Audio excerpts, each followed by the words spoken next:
हमको सबको मालूम है कि लगातार निरंतर कोरोना का जो प्रभाव है वो बढ़ रहा है, और केवल बढ़ रहा है इसकी जानकारी पूर्व अनुमानों से तो की जा सकती थी, लेकिन जितना अनुमान था उससे बहुत अधिक बढ़ रहा है।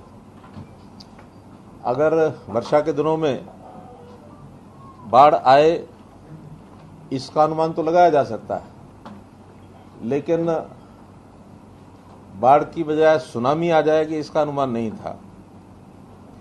यानी पिछली बार भी पहली जो लहर थी उस लहर में हमारा मैक्सिमम जो डेली का आंकड़ा वो 3100 के लगभग गया था, और फरवरी आते आते लग रहा था कि ये चीज़ें अब काबू में आ गई हैं और चीज़ें ठीक हो जाएंगी।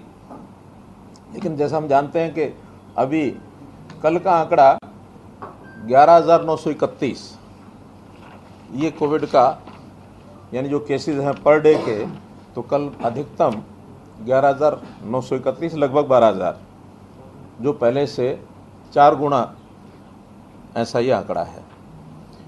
अब उसके लिए व्यवस्थाएं जितनी हमने पहले बना ली थी 3,100 पर डे आने के हिसाब से, उसी हिसाब से उसकी रेशो भी जो मेडिकल व्यवस्थाओं के नाते से, हेल्थ की व्यवस्थाओं के नाते से बनाई गई थी। लेकिन उसके बाद लगातार आवश्यकता जो बढ़ रही है उसके लिए भी हम तैयार हैं, और लगातार उसके लिए पूरा डिपार्टमेंट, सारे हमारे ब्यूरोक्रेट्स, पूरी सरकार और एनजीओज, जनता, वो भी पूरा सहयोग कर रही है। इसमें हमको जो थोड़ा सफलता की, जिसको कहना चाहिए कि एक अच्छी बात का जो संकेत है वो ये कि हमारा जो मोर्टेलिटी रेट है वो काफ़ी कंट्रोल में है। बहुत से प्रांतों का तो मोर्टेलिटी रेट 3% तक भी गया है, लेकिन हमारा 1.1% जो पिछली बार था उस पहली लहर में, अभी 0.88 है।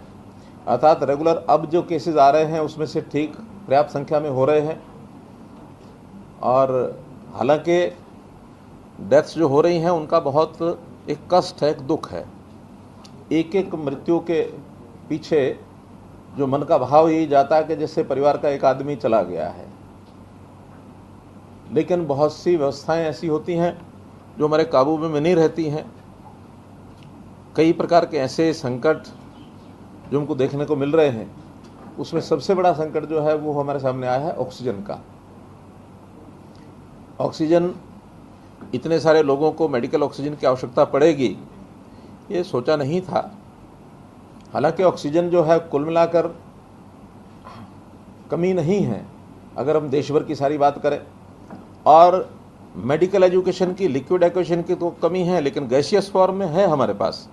गैसियस फॉर्म की ऑक्सीजन की ट्रांसपोर्टेशन की दिक्कत है, और अगर दूर दराज के एरिया में ज़्यादा अगर लिक्विड भी है तो वहाँ भी ट्रांसपोर्टेशन की दिक्कत काफ़ी आ रही है।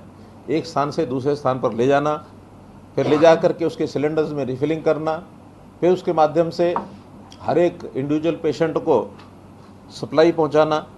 नए हॉस्पिटल भी जो हम बना रहे हैं उसकी भी जो सप्लाई है वो भी अपने आप में एक बड़ा काम है। तो इस नेटवर्क को तैयार करने के लिए लगातार हम लगे हुए हैं। मैं एक दिन पहले 5 स्थानों पर होके आया, और जो एक्सपेंशन के हमारे काम हैं या गैस सप्लाई के जो प्रोजेक्ट्स हैं उसी को देखने के लिए गया था। पानीपत मेरा जाना हुआ, वहाँ पर गैसियस फॉर्म में ऑक्सीजन हमारे पास उपलब्ध है, तो 500 बेड का हॉस्पिटल, उसकी तैयारी के लिए मैं आ गया था। इसी प्रकार से हिसार, वहाँ भी गैसियस फॉर्म में हमारे पास ऑक्सीजन उपलब्ध है, तो वहाँ एक विद्यालय जो जिंदल मॉडल स्कूल है उनका, जिंदल जो पाइप्स वाले हैं उन्हीं का अपना है, और एक उसी का प्रांगण 3 एकड़ का प्रांगण है, उसमें भी। तो दोनों मिला करके लगभग 650 बेड्स की व्यवस्था वो उन्होंने वहाँ करनी शुरू कर दी है। रोहतक पीजीआई में व्यवस्था पर्याप्त है, 650 नए बेड्स की व्यवस्था उन्होंने की है। लेकिन चूँकि ऑक्सीजन की सप्लाई अभी कम है, इसलिए ऑक्सीजन के कारण से उसको देरी हो रही है, उसको प्रारंभ करने में, चालू करने में। 150 बेड अभी सप्लाई वो चालू कर रहे हैं, 500 बेड जैसे ही ऑक्सीजन की मात्रा पर्याप्त बढ़ती है वो तुरंत चालू होंगे।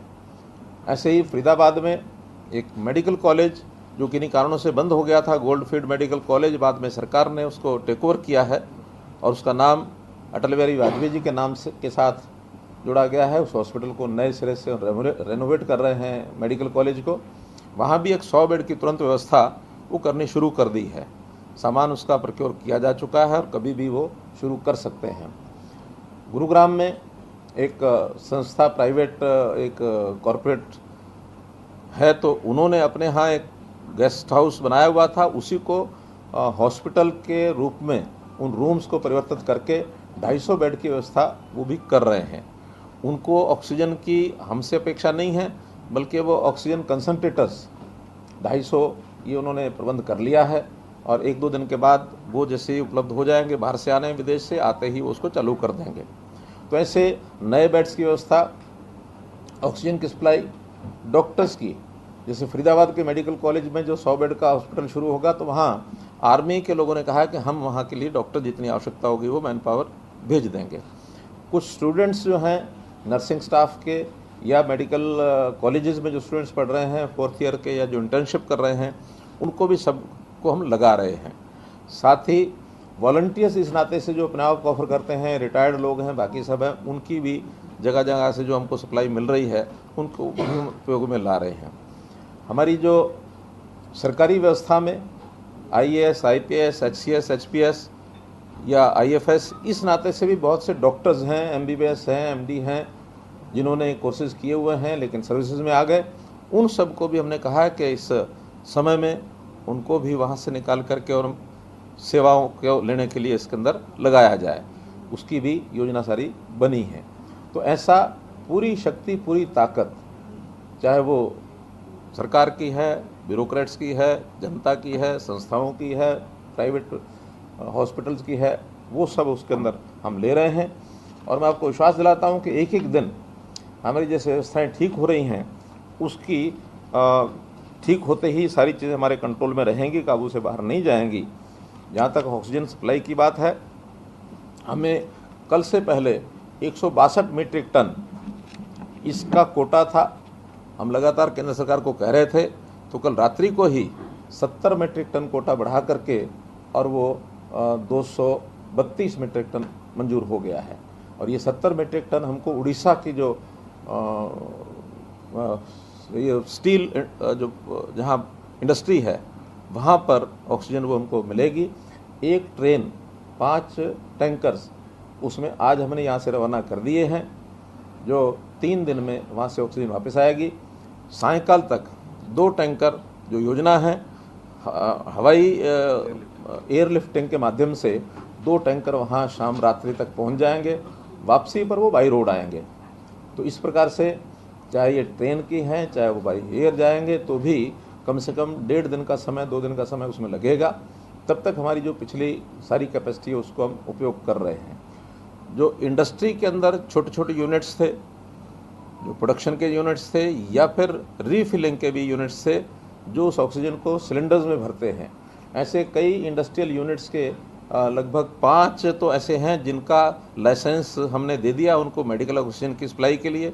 एक फॉर्मेलिटी पूरी करनी पड़ती है, बाकी भी आज शाम तक 5 या 7 और भी हो जाएंगे। तो ऐसे 10-12 सेंटर्स हैं फिलिंग स्टेशन के रूप में, वो जो काम आएंगे। हमें टैंकर्स की आवश्यकता पड़ रही है, तो टैंकर जितने नाइट्रोजन के लगे हुए थे अभी तक इंडस्ट्री में, उनमें से भी हमने कुछ टैंकर्स को और ले लिया है ताकि उसकी सफाई करके ऑक्सीजन के रूप में उसको बदला जा सके।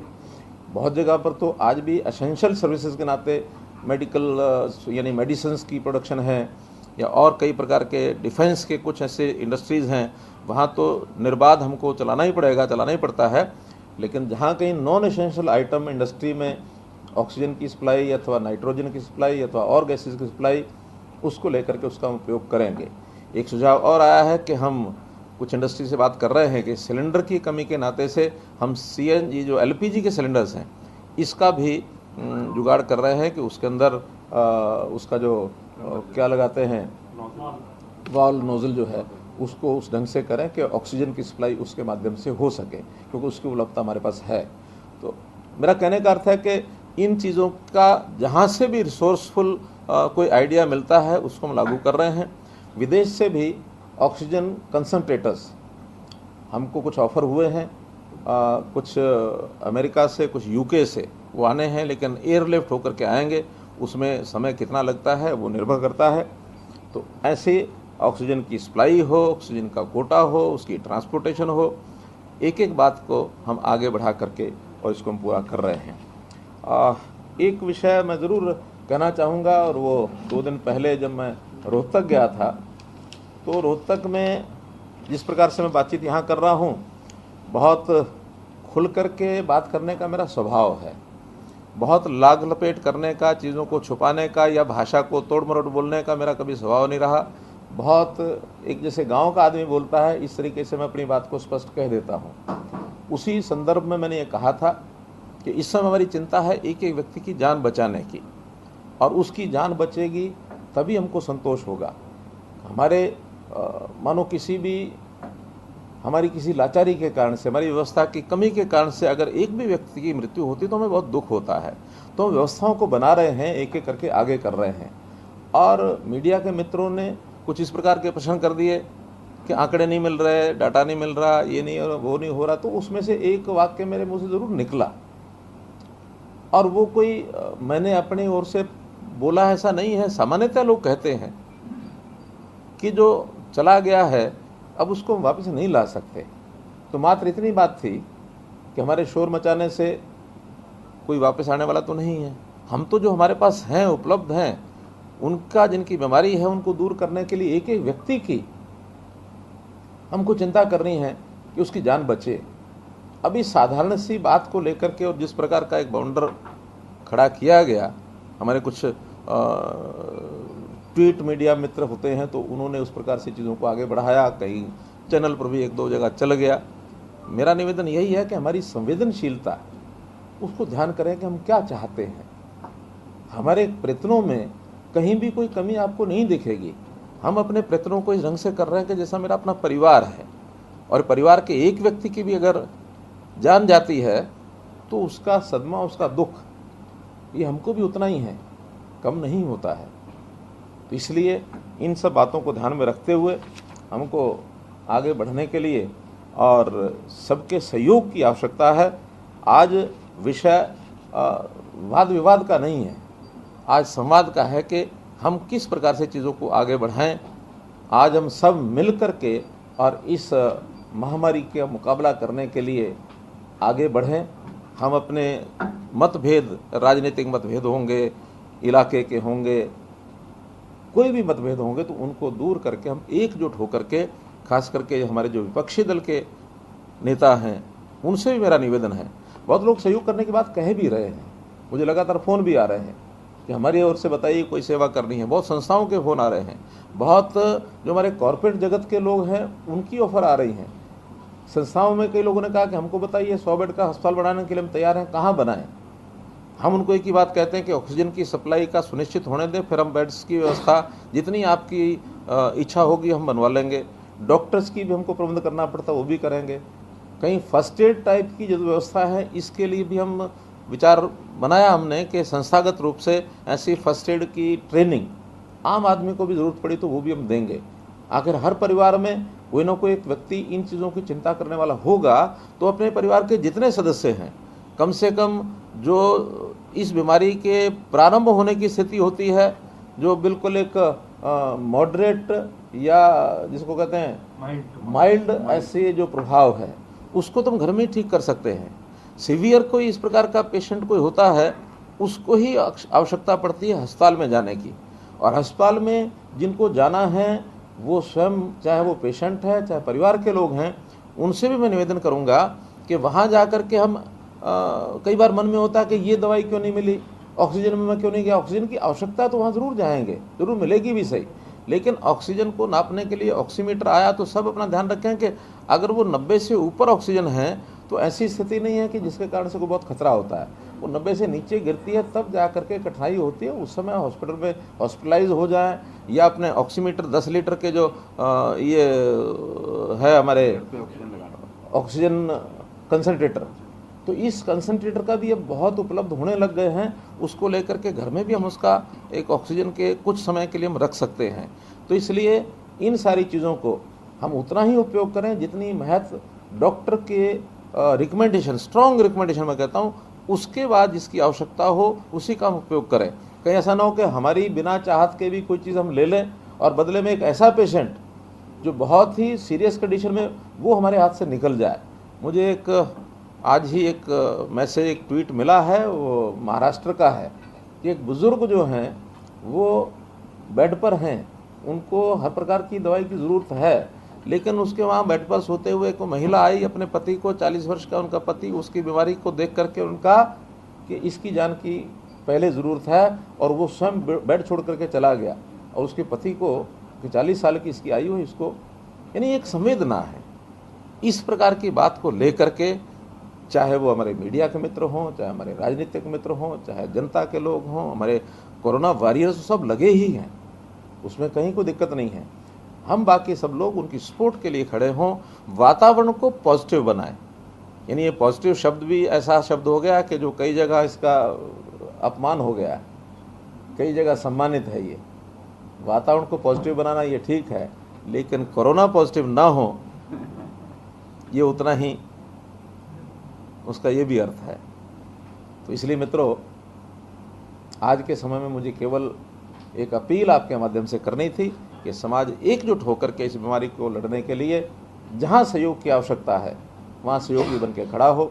इतनी बात मुझे आपसे कहनी थी। सबसे बड़ी चैलेंज जो इस समय है वो गुरुग्राम और फरीदाबाद बना हुआ है, लगातार मामले बढ़ते जा रहे हैं, रिस्ट्रिक्शंस भी इम्पोज की गई है, कर्फ्यू भी इम्पोज किए गए हैं, सेक्शन 144 भी इम्पोज किया गया है। इस चुनौती पर पार पाने के लिए, कंटेन करने के लिए लगातार केसेस की संख्या बढ़ती जा रही है, उसको रोकने के लिए आपके क्या मैकेनिज्म का प्रयोग जो है वो सरकार कर रही है? देखिए, कल ही हमने सब जगह निर्देश दे दिए हैं, डिप्टी कमिश्नर्स को भी, बाकी जगह भी, कि धारा 144 सब जगह लगा दें और 5 से ज़्यादा लोग इकट्ठे न हों। केवल जहाँ कहीं हमने छूट दी है कि फंक्शन में, विवाह शादी में 30 की संख्या हो सकती है, फ्यूनरल में 20 की संख्या हो सकती है, ऐसी परमिशन ले करके, और फ्यूनरल में तो परमिशन की इतनी आवश्यकता नहीं है, संख्या का वही है, लेकिन फंक्शन बाकी कोई करने हैं उसकी परमिशन ज़रूर वहाँ लें। इसके बाद 5 से ज़्यादा लोग इकट्ठे ना हो एक जगह। दूसरा, जो हमने कंटेनमेंट जोन बनाए हैं, पहले माइक्रो कंटेनमेंट जोन का एक विषय हमने प्रारंभ किया था कि भी कोई एक व्यक्ति कोरोना पॉजिटिव हो जाता है तो उसके आसपास की एक बिल्डिंग ज़्यादा, अगर ऊंची बिल्डिंग है या घर आसपास है तो 3-4 घर, उनका एक माइक्रो कंटेनमेंट जोन बनाए। वहाँ की मूवमेंट अगर बंद हो जाती है तो चीज़ें रुकेंगी। लेकिन अनुभव ये आया है कि कुछ एरियाज अब ऐसे हो गए हैं जिसमें हर दूसरे चौथे घर में ही कोई ना कोई पॉजिटिव निकल रहा है। तो उसके बाद हमने उस एरिया को, जहाँ 10% से ज़्यादा जिस आबादी में पॉजिटिव संख्या हो रही है, उसको मैक्रो कंटेनमेंट जोन, बड़ा यानी कंटेनमेंट जोन बनाया है, और वो उसको इम्प्लीमेंट करना भी आसान है। बहुत छोटे छोटे माइक्रो कंटेनमेंट जोन को यानी उसको व्यवस्था, उसको संभालना, उसको मेंटेन करना वो भी कठिन है। बड़े जो मैक्रो कंटेनमेंट जोन हैं वहाँ पर हमारी पुलिस भी होती है, हमारे हेल्थ के लोग भी होते हैं, संस्थाएं भी होती हैं, सब उसको देख रहे हैं, और मैं समझता हूँ उसमें से कंट्रोल हो सकता है। और दुकानों का भी 6 बजे के बाद बिल्कुल हमने बंद कर दी हैं, और नॉन एसेंशियल आइटम्स वो सब बंद हैं, उनके ऑफिसेज बंद कर दिए हैं, घर से काम करने के लिए कह दिया है। इंडस्ट्री के लोग लगातार काम करते रहें, और वो भी सोशल डिस्टेंसिंग के साथ, मास्क लगाकर, सैनिटाइजेशन, ये जितने विषय हैं वो सब करें। आयुष मंत्रालय के लोगों से बात हुई है कि वो उसी प्रकार से जैसे पहले हमने किया था इम्यूनिटी बूस्टर, ऐसी कुछ दवाएं जैसे पहले चलाई थी उसी प्रकार की घर घर बांटने का काम करें, और हर किसी का एक बिहेवियर, खाने पीने के नाते गर्म पानी पिए, दिन में मानो ठंडी चीज़ ना खाएं, जिससे ये कोरोना फैलने का, वायरस फैलने का डर ज़्यादा होता है, उस चीज़ों को कैसे कंट्रोल करें, ये सारी चीज़ें कर रहे हैं। और मैं समझता हूँ कि एक इस समय ये 10 और 11,000 के बीच में, रादर 11,000 और 12,000 के बीच में 2-3 दिन से संख्या यही आ रही है। तो जब 2-3 दिन में एक जगह टिका है, एक बार तो बहुत ज़्यादा बढ़ गया था, एक ही सप्ताह में यानी 5,000 से और 10,000 हो गया था, लेकिन अब 10,000, 12,000, 10,000, 12,000 बीच में 3-4 दिन हो गए हैं। कुछ स्टेट्स में डाउनफॉल भी आना शुरू हो गया, जैसे दिल्ली है, जैसे महाराष्ट्र है, जैसे मध्य प्रदेश है, फिर आपका छत्तीसगढ़ है, 4-5 प्रदेशों में ये संख्या डाउन आनी शुरू हुई है। दिल्ली अगर डाउन आनी शुरू हुई तो उसका प्रभाव कुछ ना कुछ गुड़गांव, फरीदाबाद और सोनीपत शहरों पर पड़ेगा। हमारी जो मेडिकल की जो व्यवस्थाएं हैं वो थोड़ा सा दबाव इसलिए भी महसूस कर रही हैं कि दिल्ली में इतनी बड़ी संख्या होने के बाद वहाँ पेशेंट्स को बेड नहीं मिल रहा है, हॉस्पिटल नहीं है, उनका प्रेशर फरीदाबाद पर, गुड़गांव पर, Sonipat, even GT road Ambala तक, यहाँ तक भी लोग पहुँच रहे हैं। तो इसलिए वो भी एक दबाव था। अब पेशेंट होने के बाद किसी को एकदम टाइट प्रूफ करना कि आप यहाँ के लोग यहाँ इलाज के लिए जा नहीं सकते हैं, मैं समझता हूँ ये मानवता के हित में नहीं है। हमारी इच्छा तो है कि भी स्टेट की हमारी जिम्मेदारी है तो स्टेट के लोगों को सर्वे अच्छी मिले, लेकिन बाकी सब लोग आते हैं तो उनका भी इलाज वहाँ होता है। हिमाचल सीएम की बात कह रहे हैं आज जयराम ठाकुर ने भी यही कहा है कि हरियाणा पर जो दबाव पड़ रहा है, पंजाब पर जो दबाव पड़ रहा है, उसके बाद हिमाचल की तरफ लोग रुख कर रहे हैं स्वास्थ्य सेवाओं के लिए।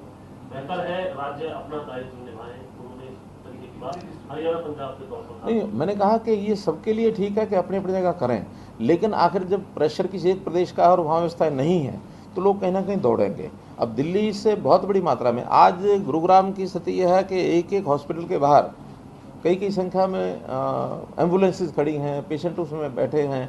अब वो कई जगह कहते हैं कि इसको एडमिशन नहीं मिल रहे हैं। एडमिशन का भी उनका एक सिस्टम तो है ना कि एक जितनी व्यवस्था अंदर ऑक्सीजन की उनके पास है उससे ज़्यादा अगर लोड उन्होंने लिया तो स्थिति क्या बनेगी, भयंकर हो जाएगी। इसलिए हर एक की लिमिटेशंस को सबको ध्यान रखना है।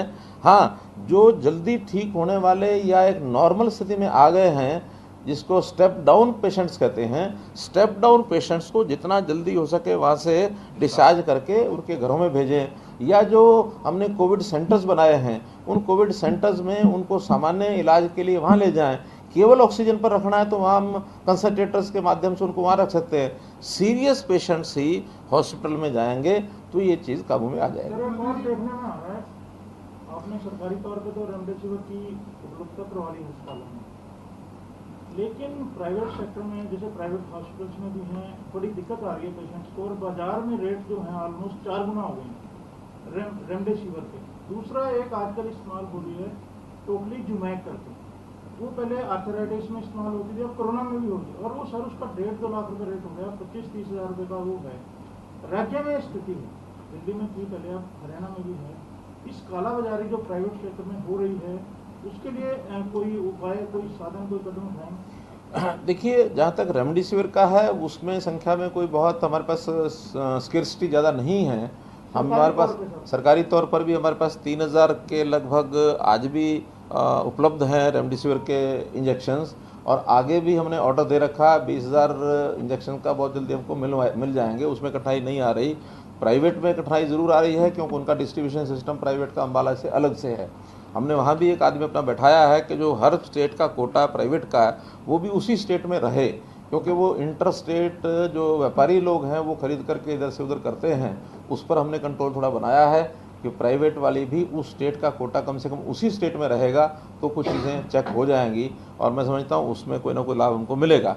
लेकिन जहाँ तक रेमडेसिविर का विषय है, एक बात मैं सभी परिवार के लोग या जो पेशेंट्स खुद हैं कि कोरोना के डिटेक्ट होने के 6 या 7 दिन तक ही रेमडेसिविर उपयोगी होता है, उसके बाद उसका उपयोग नहीं है, ऐसा डॉक्टर्स ने कहना शुरू कर दिया है। कई बार हम जो 15 दिन, 10 दिन, 12 दिन पेशेंट ठीक नहीं हुआ उसके बाद भी रेमडेसिविर की यानी एक डिमांड करते हैं, उसका लाभ नहीं है।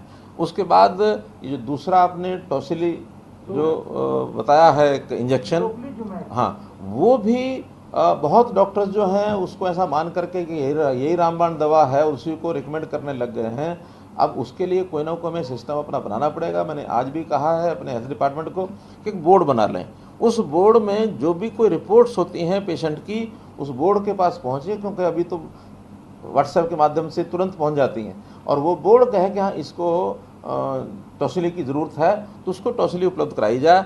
आज भी हमारे पास 160 टॉसिली ये हमारे पास उपलब्ध हैं। सर उसमें एक और है, डॉक्टर जो हैं प्राइवेट हॉस्पिटल्स की बात कर रहा हूँ, गवर्नमेंट की नहीं, टोक्लीजुमैब जो है उसका साल्ट भी आ गया डॉक्टर रेड्डी का, लेकिन वो उसको एक्सेप्ट नहीं करते हैं। वो कहते हैं कि टोक्लीजुमैब ही चाहिए।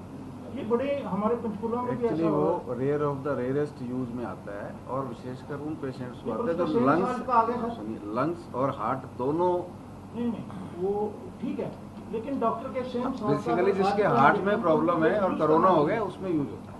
वो बोर्ड को इंस्ट्रक्शन दें सर कि सेम सॉल्ट का इंजेक्शन आ रहा है। जारी हो रही है। आज स्वास्थ्य विभाग इस पर सोच रहा है, विचार कर रहा है, क्योंकि हमने भी कहा है कि इसका कोई ना कोई एक सिस्टम बनाए, क्योंकि ओपन फॉर ऑल अगर रहेगा और वहाँ उपलब्धता नहीं होगी, क्योंकि वो सारी चीज़ टॉसिली जो है सिप्ला के माध्यम से विदेश से आती है, यहाँ तो बनती नहीं है और उनकी लिमिट्स सिप्ला की है अपनी बनी, उनको उपलब्ध नहीं होती है।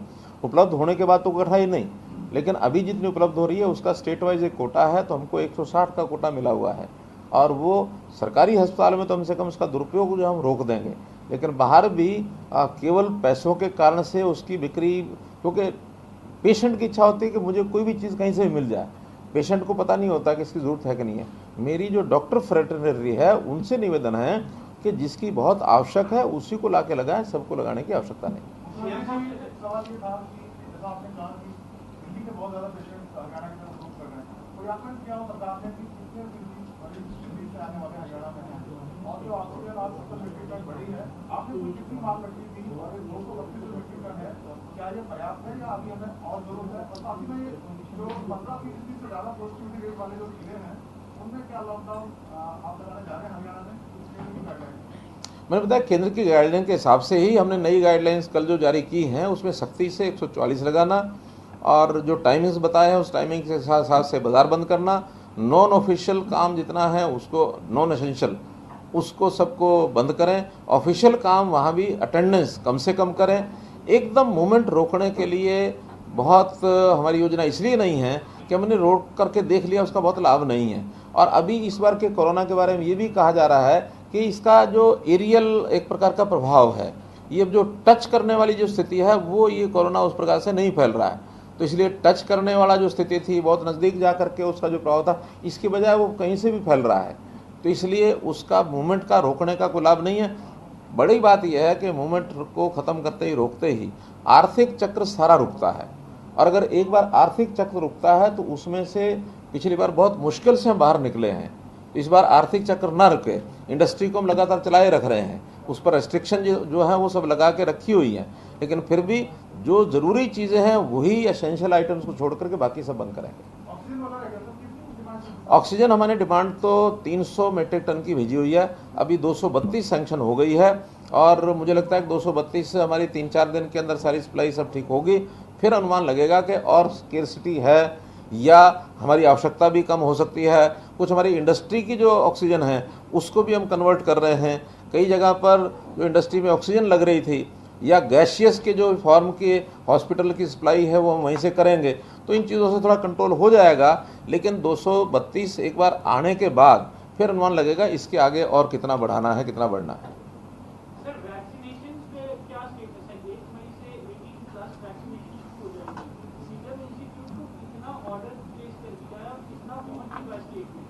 देखिए आज से उसका रजिस्ट्रेशन शुरू किया 18 वर्ष से ऊपर का, 28 तारीख है ना, हाँ 28 से और 30 तक ये रजिस्ट्रेशन होगा। 30 तारीख को हमारा अनुमान ये लग जाएगा कि किस गति से लोग अपने आप आके रजिस्टर करा रहे हैं, खास करके 18 से लेकर 45 तक। हमने प्राइवेट को जितना लेना है वो तो अलग से अपने हिसाब से लेंगे, सरकारी तौर पर 40 लाख और 10 लाख 50 लाख इंजेक्शन का ऑर्डर हमने दे दिया है। ये लगभग 250 करोड़ रुपए का एक ऑर्डर है, ये चला गया है और इसकी उपलब्धता हो जाएगी। इसके बाद प्रतिदिन 1 लाख तो हमारा पहले से कैपेसिटी है, रजिस्ट्रेशन कितना होता है उसकी कैपेसिटी बढ़ाने की आवश्यकता होगी तो हम बढ़ाएंगे। 1 से अगर 1.5 लाख जाना होगा, 2 लाख प्रतिदिन जाना होगा तो हम जाएंगे। लगभग महीने भर का ये जो हमारे पास इंजेक्शन है इसका प्रोग्राम चलेगा और सबको रेगुलरली उनको मैसेज जाएंगे कि किस व्यक्ति को किस हॉस्पिटल में या किस डिस्पेंसरी में किस दिन पहुंचना है। हम कोशिश करेंगे कि जो मेन हॉस्पिटल्स हैं जहां कोविड का प्रेशर ज़्यादा है उसको छोड़कर बाकी जगह, क्योंकि जो वैक्सीनेशन का काम उतना कॉम्प्लिकेटेड नहीं है, तो सिंपल एक इंजेक्शन लगा करके एक आधा घंटे से लेकर 1 घंटे तक ऑब्जर्वेशन में रखना होता है व्यक्ति को। तो जितने हमारे CHCs हैं, PHCs हैं, डिस्पेंसरीज हैं, संस्थाओं के जो हॉस्पिटल्स हैं, उनके माध्यम से इसको हम अभियान को चलाएंगे।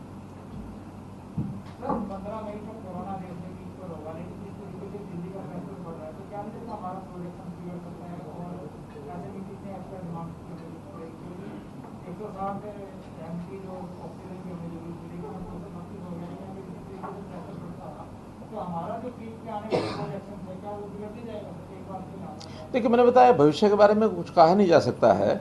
मैंने बताया ऑक्सीजन की कमी हमारे पास नहीं है, गैसियस फॉर्म तो हमारे पास है ही है, और इसके अलावा भी जो जनरेटर्स शुरू हो गए हैं अब आने के लिए, या कंसनट्रेटर्स आने शुरू हो गए हैं, तो जो थोड़ी डिमांड की जितनी ऑक्सीजन जिनको पेशेंट को ज़रूरत है वहाँ वो पर्याप्त हो जाएगी। सीरियस पेशेंट्स के लिए जो ऑक्सीजन है ये वहाँ काम आएगी।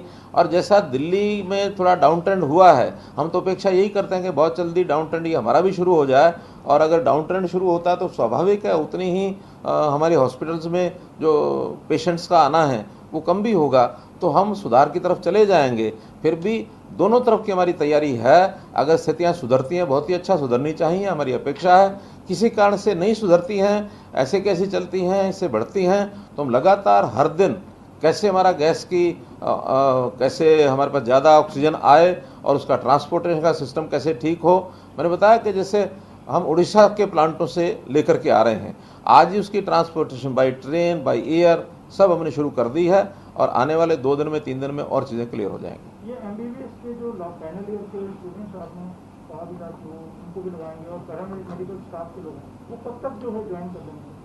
वो तो जैसे जैसी आवश्यकता हो रही है वैसा वैसा ले रहे हैं। रोहतक के मेडिकल कॉलेज में जैसे मेरी 2 दिन पहले जब मैं गया था तब बात हुई थी, उन्होंने कहा कि 7 दिन के बाद हमारे कुछ जो फाइनल ईयर के स्टूडेंट्स हैं उनको हम टेंड करके और जो आवश्यक निर्देश हैं दे करके उसको फील्ड में भेज देंगे। ऐसे नर्सिंग स्टाफ भी, वो हमारा कुछ प्राइवेट जो बड़े हॉस्पिटल्स हैं जिन्होंने कहा कि हमारे पास अभी नर्सेज की कमी है, क्योंकि नर्सिंग स्टाफ, पैरामेडिकल स्टाफ, इसकी भी उतनी आवश्यकता होती है जितनी डॉक्टर्स की होती है, तो वहाँ भी हमने कुछ रोहतक से भिजवाए हैं। जहाँ जहाँ हमारे नर्सिंग कॉलेजेस हैं उन सबको अलर्ट कर रखा है कि जैसे जैसे नए बेड्स की हमारे हॉस्पिटल हैं उन जगह पर जो भी आवश्यकता होगी वहाँ भेजेंगे।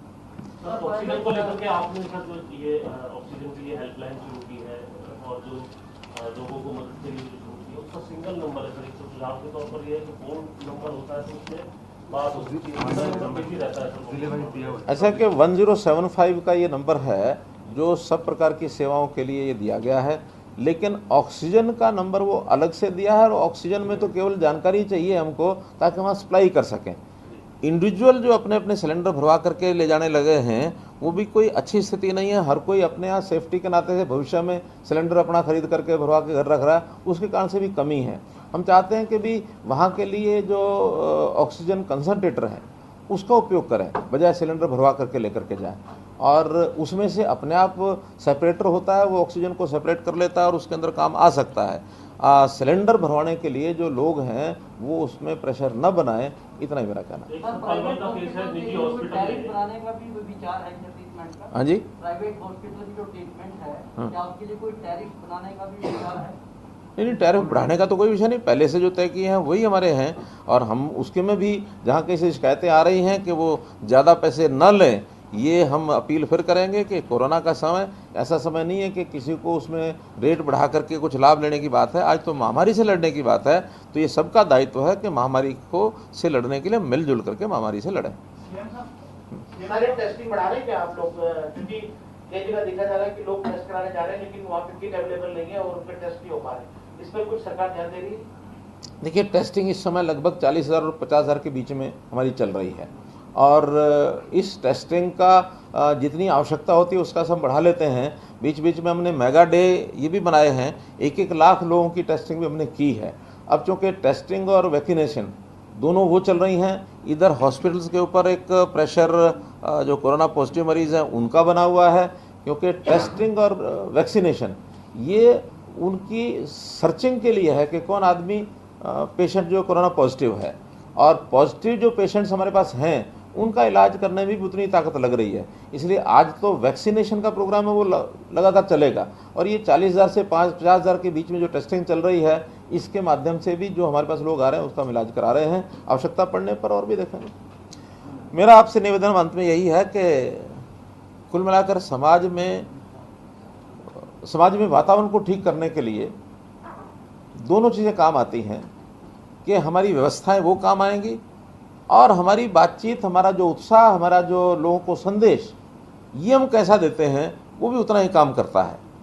जैसे कहावत है ना कि रोते हुए जाएंगे मरते ही खाएंगे, और अगर हंसते जाएंगे तो व्यक्ति ठीक है, जिंदा है, उसको भी ज़रा उत्साह दे करके आएंगे। तो इसलिए जहां हम सबको कहते हैं वहाँ आप लोगों से मैं अपील करता हूँ कि हम कहीं भी निराशा का वातावरण न बनने दें। संकट आते हैं, ये कभी भी आपत्ति आती है, लेकिन ये आपत्ति ऐसी है कि मैनमेड नहीं है, ये आपत्ति प्राकृतिक आई है। इसको सब मिलकर के लड़ें और एक निराशा के बजाय इस वातावरण में भी आशा ढूंढने की कोशिश करें। हमारे जितने लोग रोज़ाना पॉजिटिव आते हैं उसके मुकाबले में 70% 75% ठीक भी रोज़ हो रहे हैं, तो एक 25-30% बढ़ रहे हैं, उसका हम इलाज कर रहे हैं। ये लगातार ठीक होने वालों की संख्या हमारे नए आने वालों के संख्या से जब ठीक होने वाले ज़्यादा होंगे तो स्वाभाविक डाउनवर्ड ट्रेंड आएगा। तो जो अच्छी बातें हैं उसको आगे बढ़ाएं। बहुत बहुत धन्यवाद।